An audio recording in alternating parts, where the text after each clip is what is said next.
Welcome to our talk on Do-It-Yourself African Music Festival. My name is Pamela Owusu. I'm a Berlin-based music consultant, festival organizer, and DJ. In my work, I campaign for the visibility of contemporary Afro-pop culture in Germany.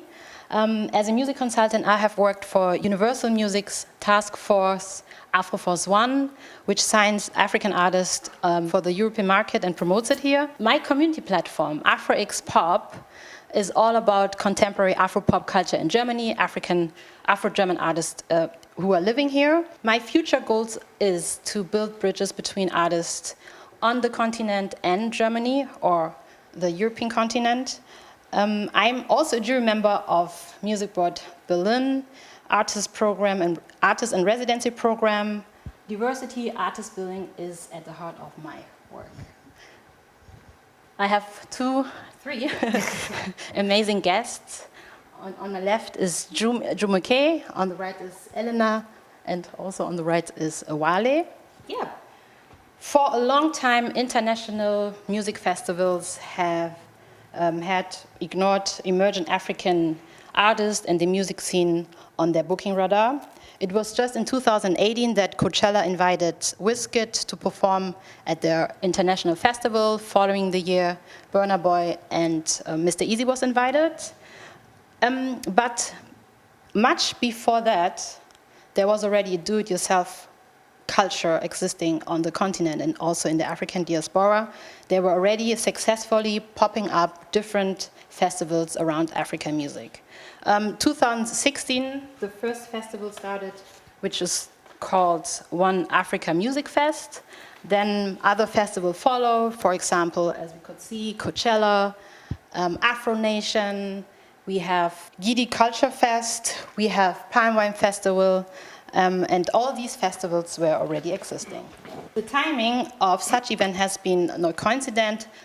In 2016, African musicians such like Wizkid, Davido, Yemi Alade, Fuse ODG have begun to feel their influence and were rocking already the international music landscape. This impact has led to historic moves that are helping to push Afro-pop music and the culture. We will be talking about questions if or what kind of impact these festivals had on the visibility and promotion of Afro-pop music, African artists, and African culture. Are these festivals a powerful motor of change the narrative and representation of Africans, their people, globally? What are the social factors of these festivals? I will be starting with my guest who's based right now in London, Wale Davies. Yes. Wale Davies is a London and Lagos-based artist of Show Dem Camp and also a festival organizer, Palm Wine Festival. Please, Wale, can you tell us a little bit about Palm Wine Festival and about yourself? Maybe you start with yourself. Okay, yes. First of all, nice to meet everyone. Me, I already know, and Pam, actually. So I'll start with saying that, yes, my name is Wale Davies. I'm a musician, primarily a musician, but also a film producer and a festival owner in Lagos, Nigeria. I'm based mainly in Lagos, Nigeria. I've been there since 2008, having come to Europe to further my education at the time. And I think, this journey actually is a full circle. It's the best way for me to describe it, because I feel living in the UK, there was a period where it wasn't cool to be African, so we would always try and adopt the popular culture, which is American culture, or Afro-Caribbean culture, and adopt that as our own. And I think moving back to Nigeria in 2008 sort of gave me an exposure to the music scene and use the information I had taken from living in Europe and also working in the corporate world, and using some of those things and bring it into the music industry. So we actually started by doing a tour with an artist called Two Face, which was in 2008, Two Face and Friends. And we had a lot of people like NECA, P Square, Nice, Debanj, a lot of these people on that tour. So for me, it really just gave me the opportunity to see what live music and how people connected with this growing music that was taking off.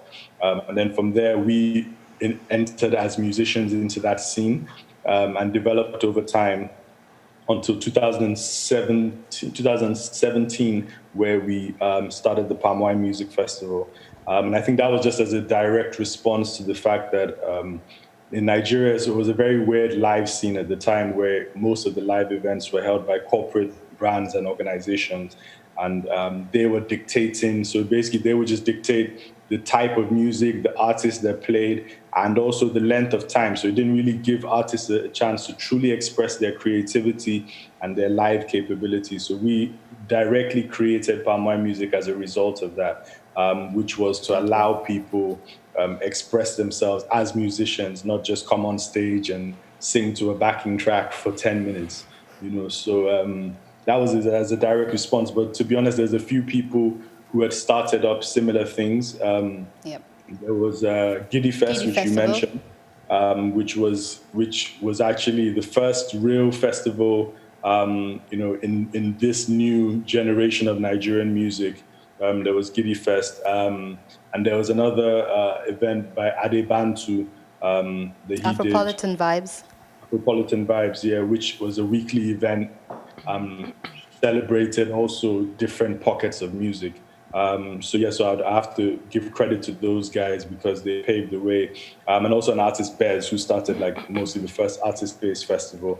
And we just sort of took on board some of their ethos and added it with our own ideology and created Palm Wine Fest. Let's make a small break here. I would love to show a snippet of your festival, the Palm Wine Festival.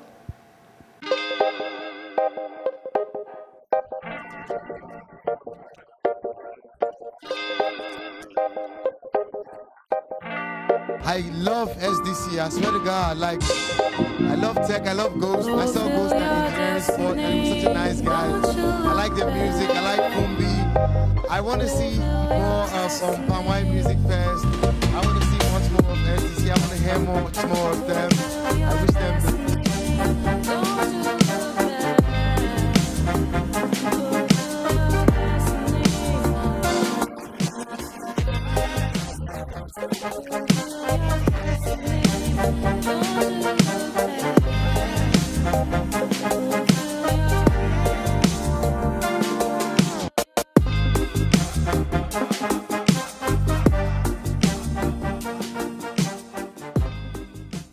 Thank you.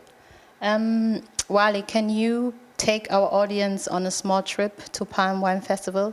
Can you a little bit elaborate how Palm Wine Festival looks like? Yeah, so I mean, the first thing is to talk about palm wine and palm wine music in itself. So palm wine is a local drink, local alcohol that's fermented directly from the tree and or is tapped directly from the tree and left to ferment, and it's something that's very popular in most of West Africa. And as a result, in the 70s and early 80s, a sound was formed mainly in Liberia and Ghana, which was a high life sound, which was fused with local music and high life. And it was just really spread and really became popular, and especially in Ghana. And then it shifted to Nigeria, mostly in the eastern parts of Nigeria. And so as a result, we had this music grow at that time. But then, so when we started doing it, there was a musician called Ibo Taylor that I'd started listening to at the time. He's a famous Ghanaian musician. And based on that, we created, decided how interesting would it be to fuse this hip hop that we do with an African sound. And as a result, people really gravitated to it. But deeper than that, we wanted to create a platform where, everything we ingest in Africa is imported. So in most Nigerian musicians, you see songs about Hennessy and champagne and Moe.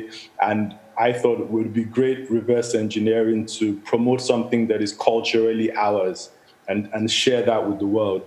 So the festival was more, it's about music. Music is the driving force. The music is mainly to celebrate artists that may not be well known in the mainstream yet. We've had a few people who are now mainstream, like Odunsi, Santi, Tenny the Entertainer, Fowls, people like that. But our aim was to celebrate people that were coming up and give people a platform to be able to express their music. But on the other side as well, celebrate African culture. So at a palm wine festival, you would see people, face painters, you would see people doing art and crafts, people selling material and fabrics, people selling hair products, people selling food, people selling local drinks. And we try and really curate not just the music, but curate the vendors and people we bring into the space to fit into that ethos of African culture and just celebrating African enterprise, really, and people who make merch and clothing as well. So for us, it's really just trying to always present a balanced and a nuanced voice, because I feel what is happening now is obviously, which is great. There's artists like Burna Boy and Wizkid and Davido and Tiwa Savage who are breaking barriers, outside of the country. But there's also a real thriving underground culture. I wouldn't even say it's underground. It's just underground because it's not to the yet mainstream. Yeah, that's there, and we identified people very early. Santi and Odunsi were on our first edition, which was like 2-3 years ago. So it's great to see the strides they have put on. And they've actually said to me that was the first time they played live with instruments, first festival they had done, So for us, it's just supporting. And now there's a few other festivals, Native Land and things like that also try and focus on what people call the alternative scene, but I just call the not yet mainstream scene. So thank you, Wale, for your input. Let's show our audience what palm wine music sounds like. It's an infusion of hip-hop, rap, and the older sounds of high life. It's that palm wine vibe.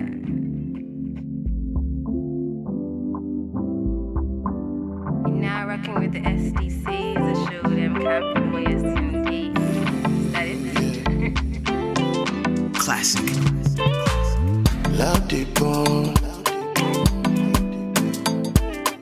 any the run,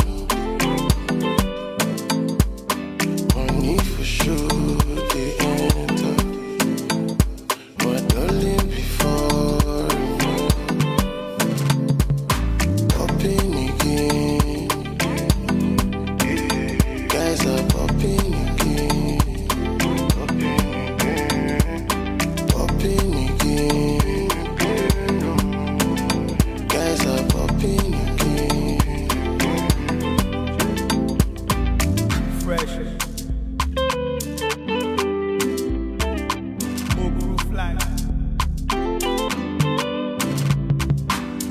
Fresh, those times were the best. That year we just wanted our respect. Whole crew fly, we were thinking we were next. So many steps up the ladder of success. So many tests in this jungle where we stay. So many dreamers trying to make a way. So many babes try to make a brother late. But kinda like kid guys, show them how to fade. By far the dopest, hard to keep focused. Saw them all bowing in my dreams like Joseph. But I was wild, only living for the moments. And every time I cheated, death was a bonus. Wale, would you decided last year for the first time to showcase your festival also in London? Yes. So you had, I think, 3 festivals in Lagos and the first one last year in London, and you had plans this year also to go to Accra. I would be interested to first find out, why did you go to London? What is the meaning of London for Nigerians, for this kind of music that you're doing? And would you say that musically, that your music that you promote and your artists, that it had an impact also on the diaspora, musicians in the diaspora, but also people who live in the diaspora?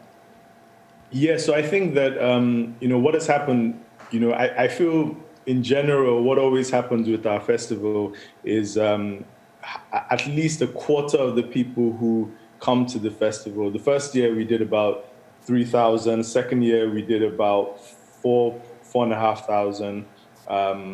Third year we did about 4,500 as well. And I'll say a quarter of those people were people that came in just on holiday to Nigeria.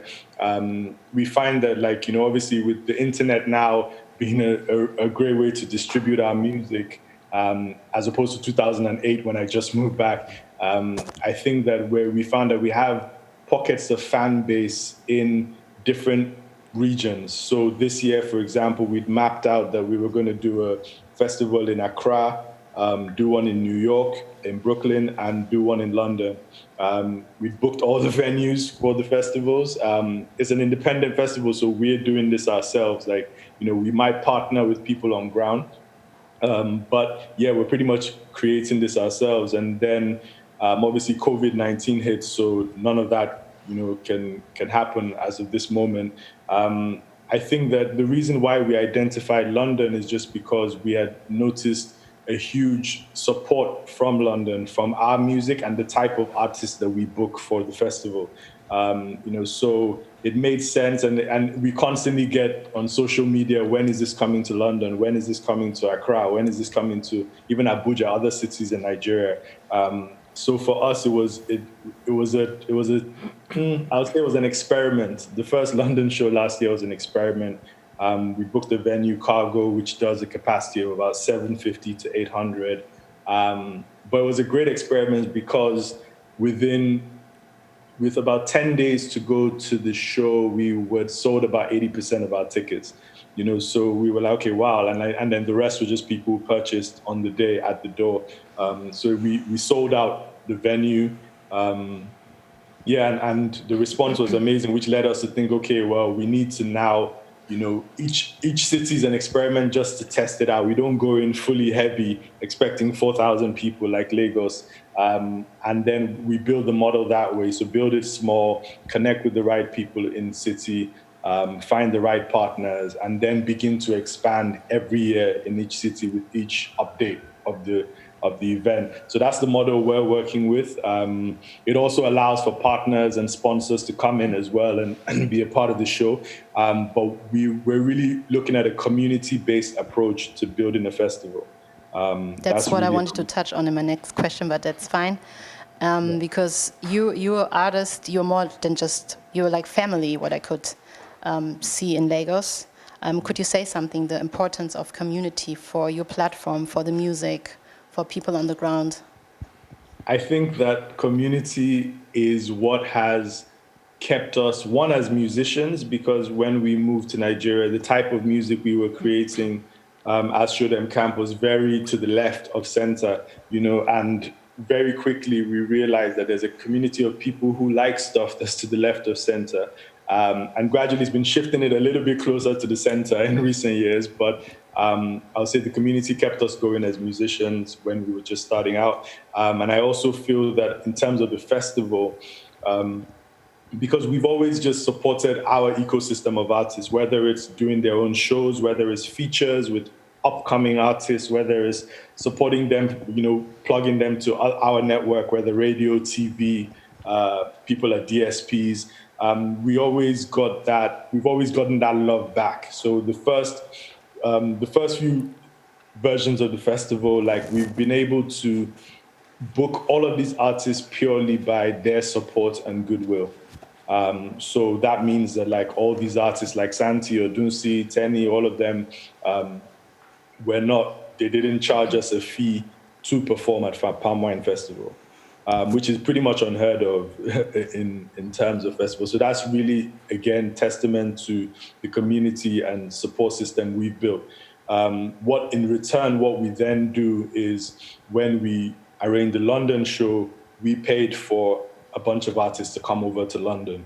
And beyond paying for their flights, we also arrange radio runs and promotional runs. So we're trying to create some sort of value exchange for the artists. So whilst they get to a new city, they're able to promote. And obviously, as sponsorship and investment comes in, then we're able to directly support these artists financially as well.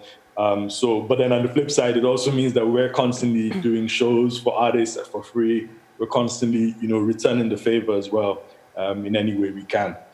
Thank you. I might come back to you, depending the time, but thank you for your input, Wale. Let's go to my next guest, Jumi. Hi. Please, Jumi, introduce yourself. So my full name is Jumoke Adeyanju, and most people know me by Jumi or Juju. But yeah, Jumoke. because I know it can be hard to like pronounce the whole name. It's always hard to talk about myself, but maybe let me break it down. So I'm a curator slash organizer, I guess more of a multidisciplinary artist because I involve poetry, songwriting, music, and also like archive production or archive work. And yeah, I don't know. I'm a dancer as well. I'm a dancer as well. Whoa, I should have said that at first, actually. But yeah, so I guess I indulge myself in the creative industry as a collaborator, but also as an engine, maybe, like someone who just drives it and creates. So since when have you been in Berlin? Since when do you live in Berlin? Jeez, it's gonna be 10 years soon. And you started in 2014 a really important and very nice platform called Poetry Meets Series. Yes. Can you please tell us a little bit about Poetry Meets Series? So I started with Poetry Meets Hip Hop, and it was actually a mistake. It was more like a coming together of friends at a little bar in Neukölln, Matilda Bar, which doesn't even exist anymore. I think it holds like 25 people, but it was like 50 people in there, and then there was like a line. And honestly, I just invited my friends because I was living in Neukölln in that area, and I usually have like parties in my place where everybody DJs, some people perform, and as a performer, automatically you have like a network of artists that you know from different, occasions. So I guess friends of friends just appeared, and everyone was just like going on the open stage, and it just lasted for like 5-6 hours. And I just found myself like, because I forgot to mention this, I also come from the media world as a journalist, so I kind of like have this comfortability with the mic, so I just, organically started hosting, but it was so exhausting because it was like 6-7 hours straight, and it was so hot, and everyone was sweating, and I was like, where are these people coming from? And that was like the first event that I ever, like in that space, like that I ever, I guess, curated in 2014, December. And then a friend of mine was like, when is the next one? I was like, you serious? And the next one was, I think, in January.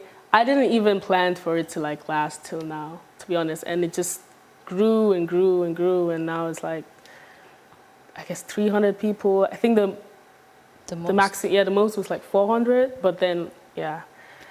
It's always like hard to, stay in that subversiveness and not getting too big. So, because it started in a localized sense, so it's more of like a real local community of international artists, because Berlin is like quite international. So, yeah. Okay, and how did it at the end? I mean, then it became Poetry Meets Hip Hop, then it became Poetry Meets Series. Right. Why the change, maybe in the name?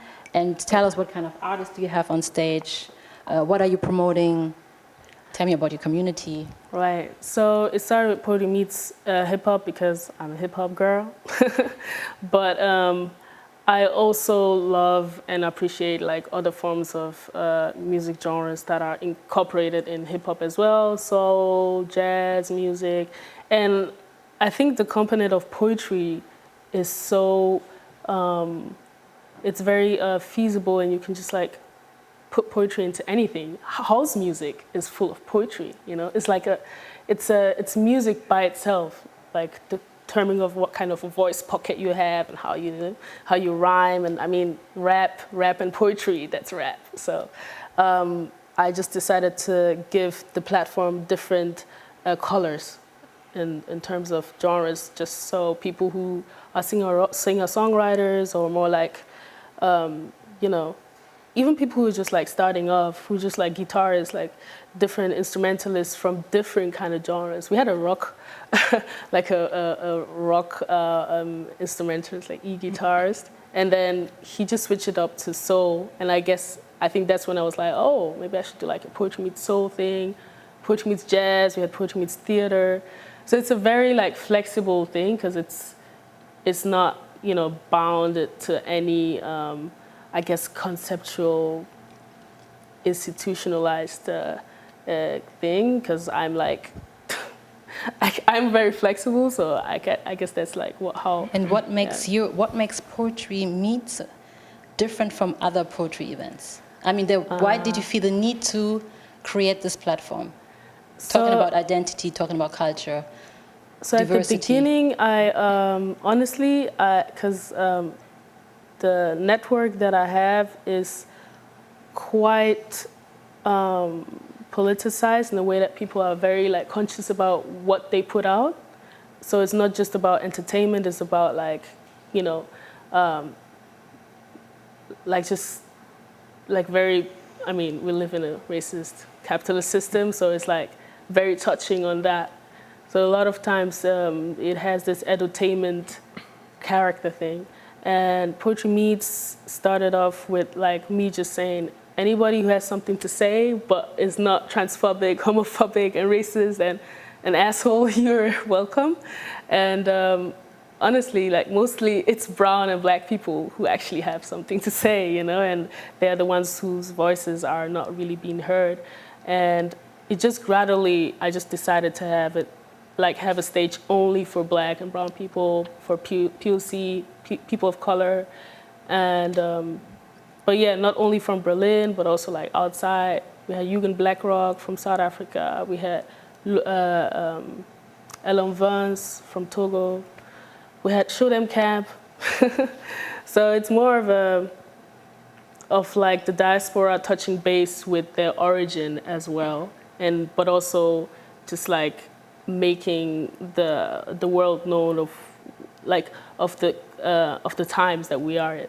So it's really a mixture of I guess like just like us as a community, the African community, diaspora community. But do you think that your identity played a huge role, seeing a black woman organizing this kind of event and being on stage doing poetry has also a huge impact on the people that you definitely that you bring to your for sure. Can you say something to that?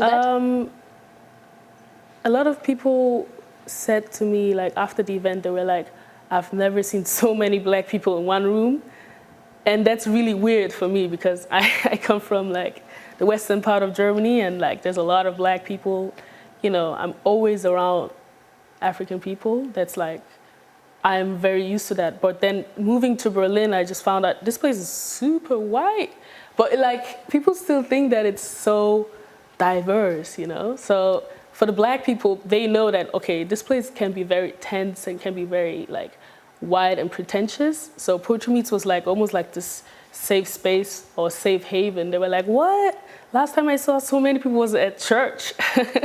And it's, you know, you have Muslims, you have agnostic, you have the herbalist, you have like, you know, everyone just in this one space, just, you know, just being like enjoying themselves and also connecting. And you see like a collaborative, you know, album coming out of that, you know, where people from London come and then they meet someone here, you know, and then they do music together. So there's like, so Poetry Meets is not only this platform for music makers, but also like, it has this promotional and very network binding element to it, so yeah. Do you see a change from when you started doing Poetry Meets to today? Your audience, talking about geography, talking about the possibility of events, did you observe something in between the last 10 years? Yeah, so it's funny because I think Wale mentioned this, you know, this community element of where you have this network of people who are also your friends and they perform for you for free or for a lesser fee than usually. So I guess that's like kind of the privilege I have, but at the same time, I only got like a grant, like, you know, financial support this year, and then COVID-19 happened. But yeah, so I was, you know, pretty independent because I didn't want to work with Nike or like, I didn't just want to like color it differently. So there's this struggle of that engine just needs some oil. Yeah, that's how I can put it. So it was just like very draining at some point. But you just... I remember because you sometimes ask me for help. Yeah. If you have space for people to sleep in my place, Right. or do you have equipment? I mean, this... So you know the struggle, because I mean, but at the same time, it's so important still to like keep on going and also do the free work for other people and exchange skills. And sometimes I'm just like, you came all the way from South Africa, and I already give them like a fee, and I had a situation where they were like, no, take it back, like you keep it, because I know you're not making any money off this. I was like, what? I was just like crying. I was like, oh my God, my people appreciate me. But yeah, you can see that it's just more than just like being on stage and showing off. It's really like the connection between, like the interaction that happens. And a lot of people, because poetry meets is it can be very emotional, and it can be very like triggering, but in the sense of like triggering healing. So I guess like just hearing that sentence of like, I've never seen so many like beautiful, different people of color in one space is already like quite sad, but also like quite healing. So it can be like, it can be a lot. So I just realized this, I guess like after 3 years, like, wow, like this is actually bigger than myself, like bigger than, the event space itself. It's really like the people who are, getting their healing or, yeah. Do you think that these kind of events are important to change narratives, not only on Black people, but just on diverse people? Yeah, for sure. The funny thing is that at the very beginning, I always had like one white person perform as well, because I wanted to have it more balanced, and I was afraid to be questioned, like, why do you only have Black people on your stage, But then even from work, I just like, no. Like, there's so much privilege for white people, Like, this is like my opportunity to give that privilege back to our people. And I think I'm deriving from your question. No, it's not. Okay. So I guess just like the role of Africanness and just being like loud about it is very important in that kind of space. And then also create your own spaces. Yeah. I mean, a lot of poetry meets. There was one guy who was trying to like copycat that. That was crazy. But someone told me that's a good sign, because that means it's just like getting famous. But yeah, it's beautiful to see like other people also coming up, like especially people of color coming up with their own event series, and who were just like very fearful of that, and they were like, okay, wow, now there's like opportunities. Now you can, there's sponsors who are interested in that and who just don't want to put their, like. And Nike also seeing someone who looks like them, show them that you can actually do it. Right. It's possible. I think that's also very important. You just need a lot of endurance. That's it, because it can be draining. And I just want to shout out to my team, because it's not just me alone. I mean, at the very beginning, it was just me and Jamal. And Jamal just came from nowhere, and he did like all the technical stuff. And now we're a team of 5 people, which is really beautiful. And you can't do this without a team. So yeah, shout out to my team. Our next video is by Baumgarten and showcases Poetry Meet series by Jumoke. Well, apart from poetry and soul and the whole event series and the entertainment thing, it's just very rare to be in a space, especially in Berlin, full of your own people. I always get tears in my eyes when I see like friends of mine who never told me that they write poetry. They come up to me like from nowhere and hey, can I perform open stage? And then their words are so like powerful, and they cry and I cry, and everybody is like, it's so intense.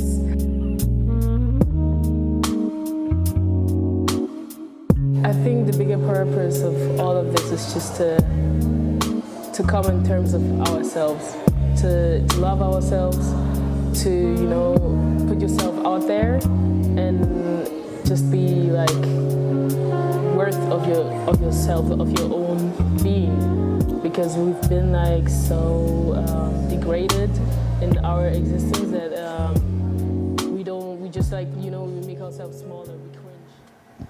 Yeah, I remember I went to Poetry Meet series the first time, I think in 2016, after You my were DJing. I was DJing for you. It was after For my free 2 as years. well. My trip after Yeah. Accra, and I really have to say, being 2 years on the continent and coming back, I was surprised that there exists something like this. I have never felt any event like this during the day, early in the evening, where there's so much just love in the air and different kind of people, everybody's so appreciating. And I mean, it was really a very touching moment when I came to You killed it too. to the event. So, speaking of that, my last guest, Elena, please introduce yourself, and nice to have you. Thanks, likewise. It was very interesting to hear what Wale and Jumoke had to say already. I'm Elena Schulz-Görner, working at Street Life International, one of the leading promoter and full-service agency for mostly black artists, because we come from the hip-hop and still in it, with all the subgenres in it.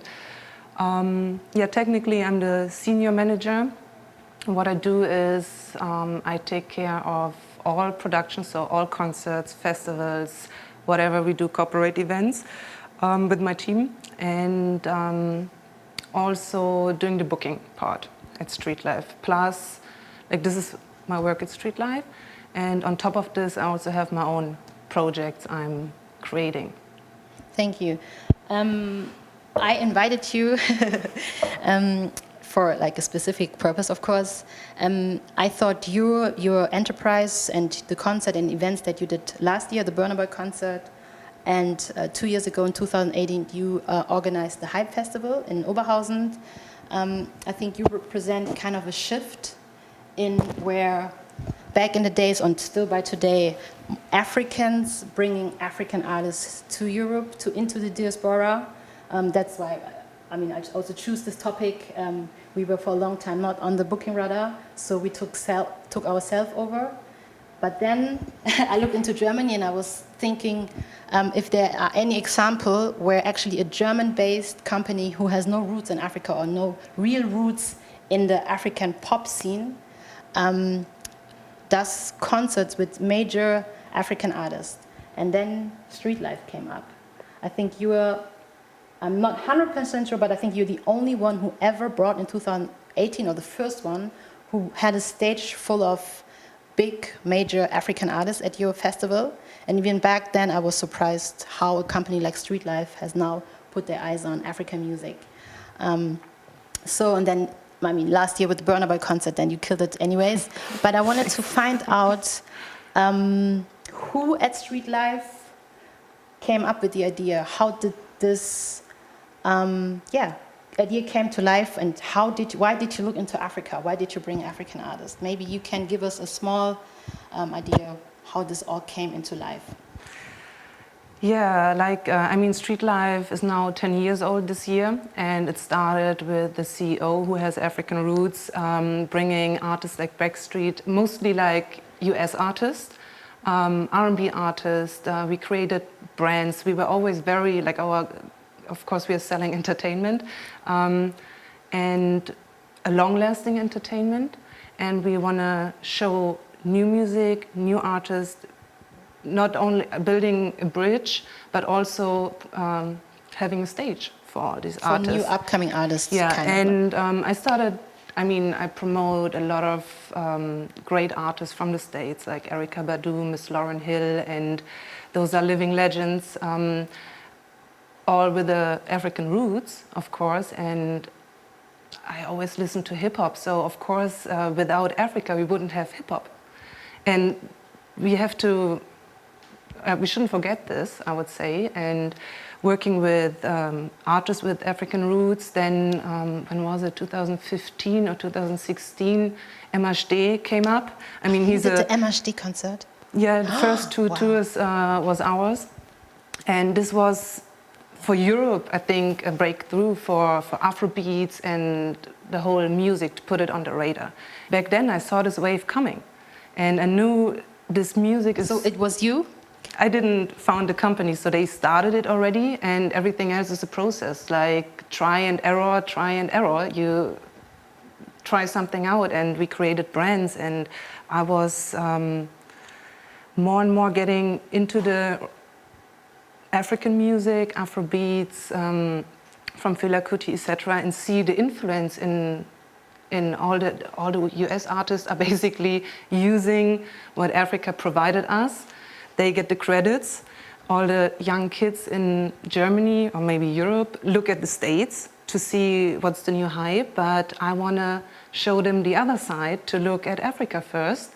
And now it's like this, like all the US artists want to have features with African artists, and it's great to see that finally it's getting there. And for my personal interest, I started getting in touch with people, and then I wanted to bring a stage, and Hype Festival is a great brand which shows new music, new artists, and has a very young and nice target group. So I fought for it to have one stage on one day where I booked Nasty C, Lotto Boys, Young Bane, Notes, Wizkid, and last year I booked Kida Cuts and Afrobeat, so putting some influence in it. Actually, for this year, Burna Boy was one of our headliners for Hype Festival. Okay, super interesting. And was it easy? So when you came up with the idea, you were sitting in the team saying, yeah, I want to bring African artists. Like, how was the reaction to it? You know, there's, who said it, Gandhi? First they ignore you, then they laugh at you, then they fight you. It's never easy, but I think that I explained my visions to the CEO, and he definitely understood what I'm trying to do.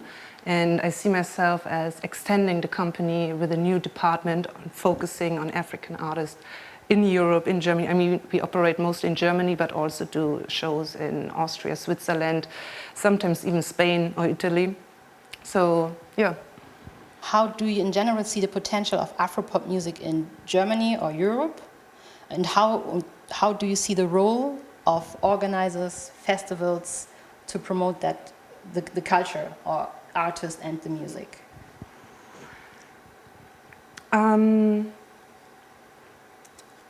I think it plays a big role, definitely. For me, it's more like I have the network and the connections to people, and now with all these different pieces, I always try to connect what is connectable and bring it over here. So of course, in my view, it's very important, but also the question should be, why is it European festivals having the influence? It's important, yes, but also it's very important that African artists, I mean, I think, I don't know, maybe you can tell me this even better because you've been in Africa or Wale. I think the industry is different. Like in Europe, it started all with the rock and roll. So the infrastructure was created years ago. And African artists touring internationally is, I can imagine it's a different infrastructure over there. Now we can adopt, or what I know, my knowledge, I just want to teach it and show it to everyone and work with the Africans who live in Germany, especially to work together with them and gain something bigger. I believe in sharing. Sharing is caring, and together we can create something huge. Wale, did you want to say something to this? Yeah, so I think having been in London for a while, and then I used to go to a lot of live gigs, and I used to see how artists would tour and book their tours, and how they would start off maybe around the university scene and then build up from there. I think that when I got back to Nigeria, I felt like that's a place that I could add some value in general, because artists were not used to touring. Like at this current generation of musicians in Nigeria, the older generation definitely, but the new generation were not really used to touring. So they would just wait for a brand to call them for a show, and I think since like we started the festival, we've seen a lot of people trying festivals. Some of them have succeeded, some have failed. But it's really how do we, that's why I said a community-based approach. So how do I get into Ghana, do the groundwork, meet the right people, and then create a pipeline for everybody else to come over, and we need to build it. It's really a case of like, how do we build this? It's not going to be an easy lift. Hopefully we started getting some sponsorship in Nigeria locally, and we got a little bit of sponsorship in London, but it's like, how do we then continue to build this touring network? And I think it is important, I think it is important for us to build our own pipelines and our own network. Absolutely. And not constantly wait to be validated in a lot of ways by other platforms. I mean, it would be great to feature on people that already built great platforms in Germany or across Europe or in the US. But I think whilst we're doing that, we should also be looking to building our own as well. Yeah, I think that, just really quickly, because I think there's always been like an organized network of like the upper class Nigerian diaspora, like even where I come from. I remember when Wasiu Ayinde, he's a Fuji artist, really big, a subgenre of high life music in Nigeria. And in the 90s, he used to come to like the asylum homes and used to perform for like big weddings or, like in Yoruba, we call them those kind of parties, owambes, like just like Faji music, like, just celebration, because like Nigerians celebrate everything. And you can't have like a celebratory event without a big, huge name who represents Nigerian music. So there's always been like a kind of an organized network where people just like put money together, but there's never been like an institutionalized network. So I guess the question is more like... That's what I mean with infrastructure. And what Wale said, I think it's also very important that this is created in Africa, no matter what country, to build the infrastructures, to come over to see how things work. Right. And because like for the, let's say, classical booking process, you have big agencies operating, having offices in London, LA, New York, etc. That's, it's different. Like with the African artists, I mostly deal with managements directly. So it's different, but it's a process. And if we put all our strengths together. But I think there is already a small change happening, especially last year, also with Burna Boy, who, he did a world tour in general, but he also did an Africa tour. And I think he was, I don't know if he was the first, but one of the first who toured within Africa and sold out also all shows in Kenya. I think he didn't go to South Africa, but he went to different countries on the continent and did concert. And I think this was like an example that we can actually also do it and build our own infrastructure on the continent. I think there always needs to be maybe a success story, and people need to see that it works, and then people will follow. I think Mr. Easy has also toured in different African countries. Fali Ipupa. A lot of many artists, and they all tour in Africa as well, from the artists I spoke to.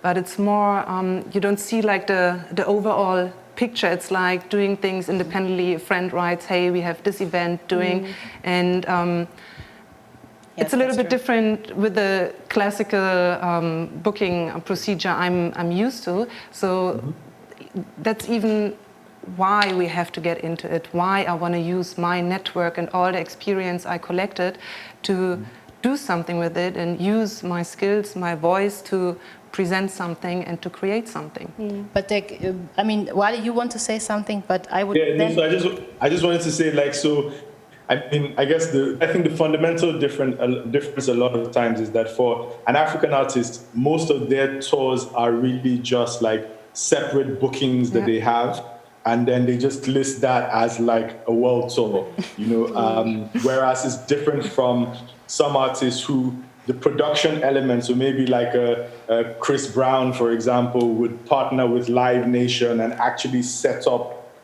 so the production element remains consistent across these tours, and that's a different financial ballpark, you know. I feel that so I feel that when it comes to touring, there's still a lot that we are learning and we're still trying to pick up. And I think maybe right now, maybe what is available is these independent things and tying them together.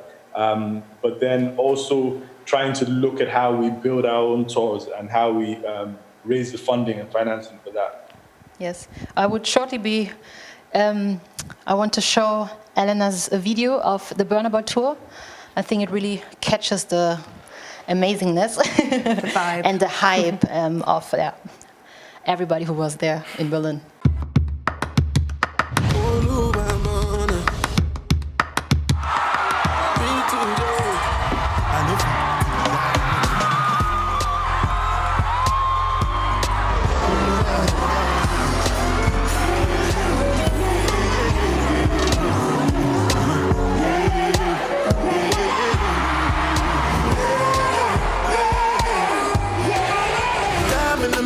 Street.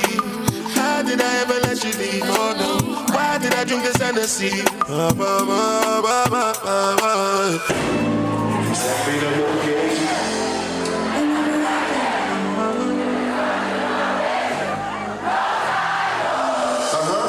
dog is on probation, another 5 years.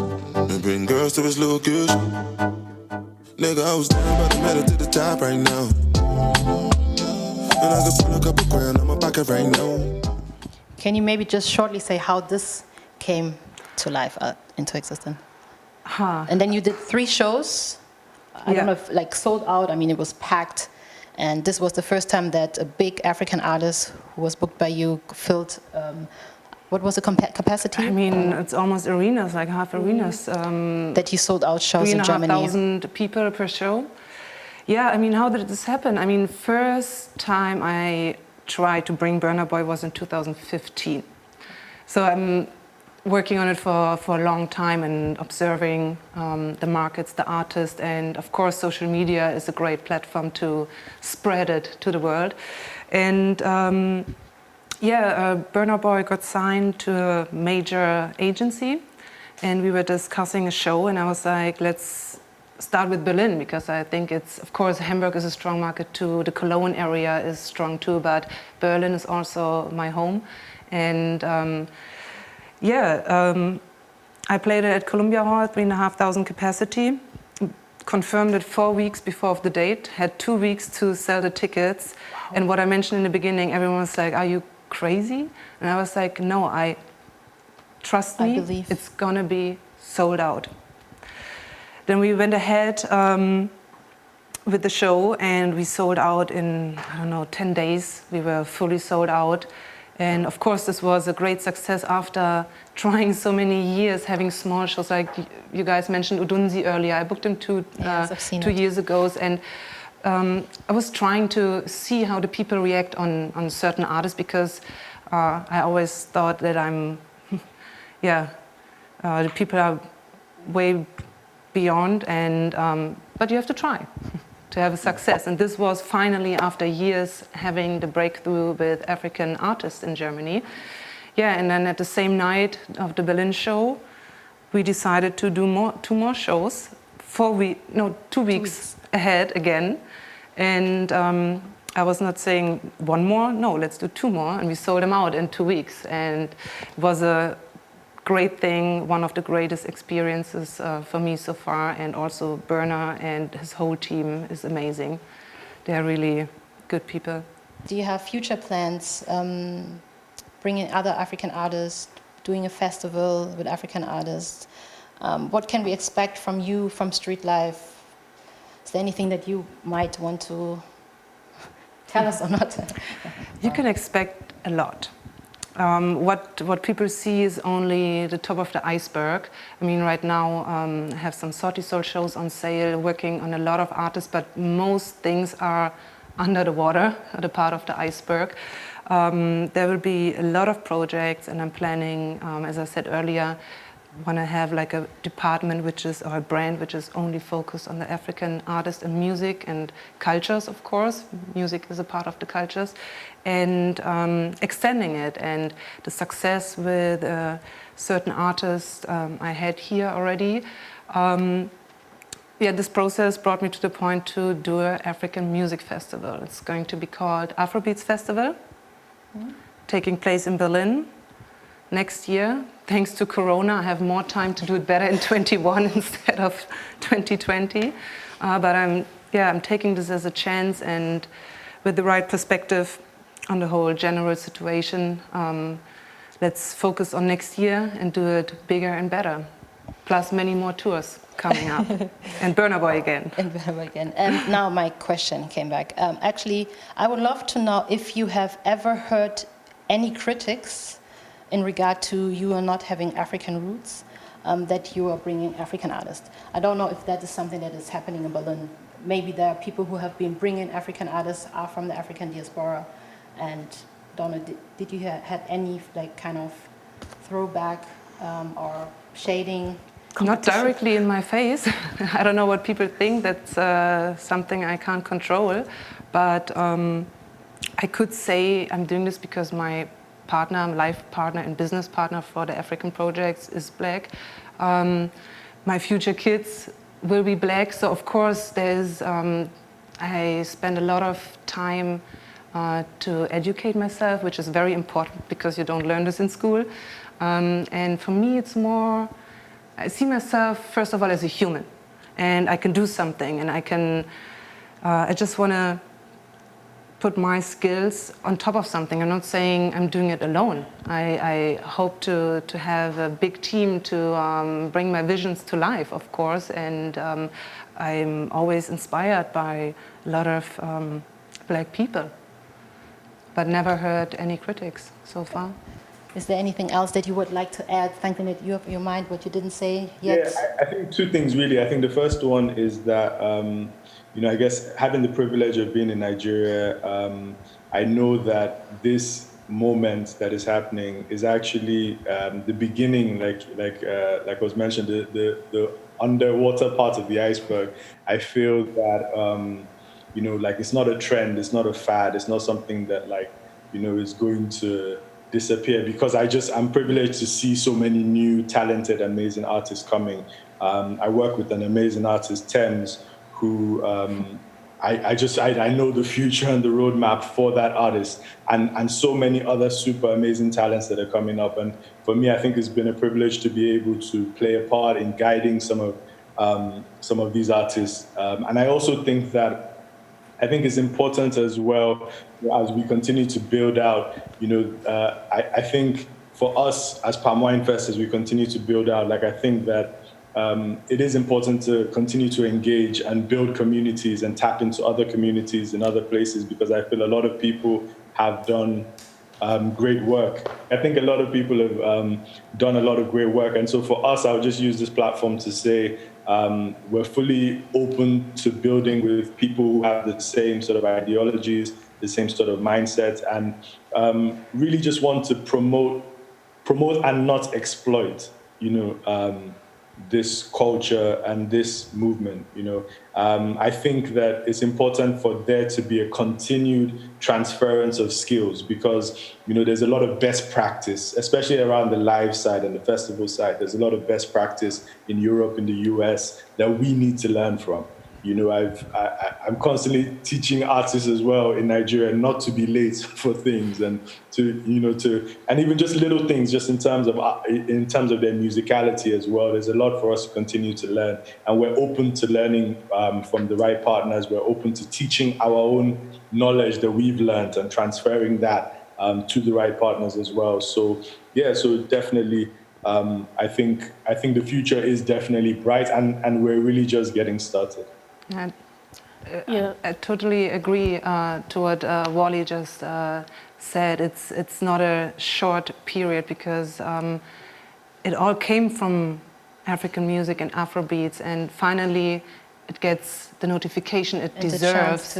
And with the whole conversations we have this year so far, it even increases the importance of talking about showing awareness it, education and the show. And for me, it's also, I learned so much from these people I work with. It's amazing, and it's a benefit for all of us if we just accelerate and share our discuss things.